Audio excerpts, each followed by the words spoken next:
Everyone, my name is Riya Tyagi and आज की इस वीडियो में देखने वाले हैं इलेक्ट्रिक फील्ड इंटेंसिटी और equatorial line of electric dipole.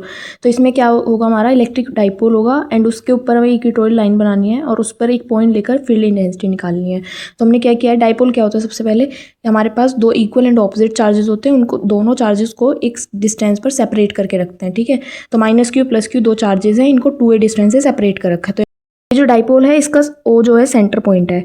अब देखो -q एंड +q दोनों ही इलेक्ट्रिक फील्ड इंटेंसिटी क्रिएट करेंगे, लेकिन इनकी डायरेक्शन किस साइड होगी वो चेक कर लेते हैं। तो जो -q चार्ज है, नेगेटिव चार्ज के केस में इलेक्ट्रिक फील्ड इंटेंसिटी की डायरेक्शन होती है टुवर्ड्स एंड +q चार्ज के केस में होती है अवे।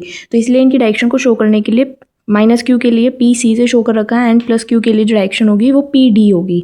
ठीक है, तो ये देखो -q चार्ज की वजह से इलेक्ट्रिक फील्ड इंटेंसिटी है E1, हम ऐसा कंसिडर कर रहे हैं, और +q चार्ज की वजह से E2 इलेक्ट्रिक फील्ड इंटेंसिटी है और उसकी डायरेक्शन है PD की तरफ। तो एक की डायरेक्शन है PC की तरफ, एक की है PD की तरफ, तो इनके जो रिजल्टेंट इंटेंसिटी की डायरेक्शन हो PR। ठीक है, इनके बीच से। अब देखो ये जो थीटा एंगल है पर थीटा है उसकी वजह से बने हैं। अब देखो यहाँ पर जो E1 एंड E2 ये दोनों ही वेक्टर क्वांटिटी है, तो इनके लिए कंपोनेंट्स होंगे साइन थीटा कोस थीटा। जो साइन थीटा होता है वो लाइन के परपेंडिकुलर डायरेक्शन में शो करता है वो कंपोनेंट। ठीक है, और जो कोस थीटा होता है वो हॉरिजॉन्टल लाइन में उसकी डायरेक्शन होती है। तो यहाँ पर रिजल्टेंट इस साइड है, तो यानी E1 और E2 इन दोनों के लिए ही यहाँ पर कोस थीटा होगा इस हॉरिजॉन्टल लाइन पर।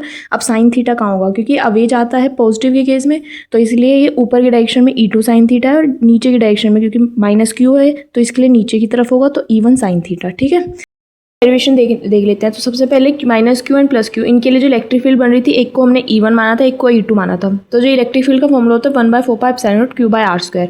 तो जब हम इलेक्ट्रिक फील्ड E1 निकालेंगे तो 1/4πε0 q/AP का स्क्वायर होगा इस चार्ज के लिए। ठीक है, तो AP कैसे निकलेगा, पाइथागोरस थ्योरम की हेल्प से, दैट इज r² + a²। ये आप इजिली निकाल सकते हो। सिमिलरली E2 के लिए BP का स्क्वायर लेंगे डिस्टेंस, तो वो भी सेम होगा r² + a²। अब क्योंकि E1 sine theta and E2 sine theta आप देख सकते हो ऑपोजिट डायरेक्शन में है एकदम, तो इसलिए वो कैंसिल आउट हो जाएंगे। तो जो रिजल्टेंट निकलेगा वो कोस थीटा वाले की हेल्प से निकलेगा। अब यहाँ पे जो मैग्नीट्यूड है ये दोनों क्योंकि इक्वल हैं, तो ये इक्वल है, तो ये इन दोनों को हम ट्वाइस कर सकते हैं। ठीक है, अब E1 वाली इलेक्ट्रिक फील्ड इसमें डाल देंगे cos theta, again Pythagoras theorem से E1 वाला जो ट्राइंगल है AOP, इस वाले ट्राइंगल की हेल्प से हम कोस थीटा निकाल लेंगे। तो यहाँ पे आप देख सकते हैं कोस थीटा निकलेगा बेस बाय हाइपोटेन्यूज।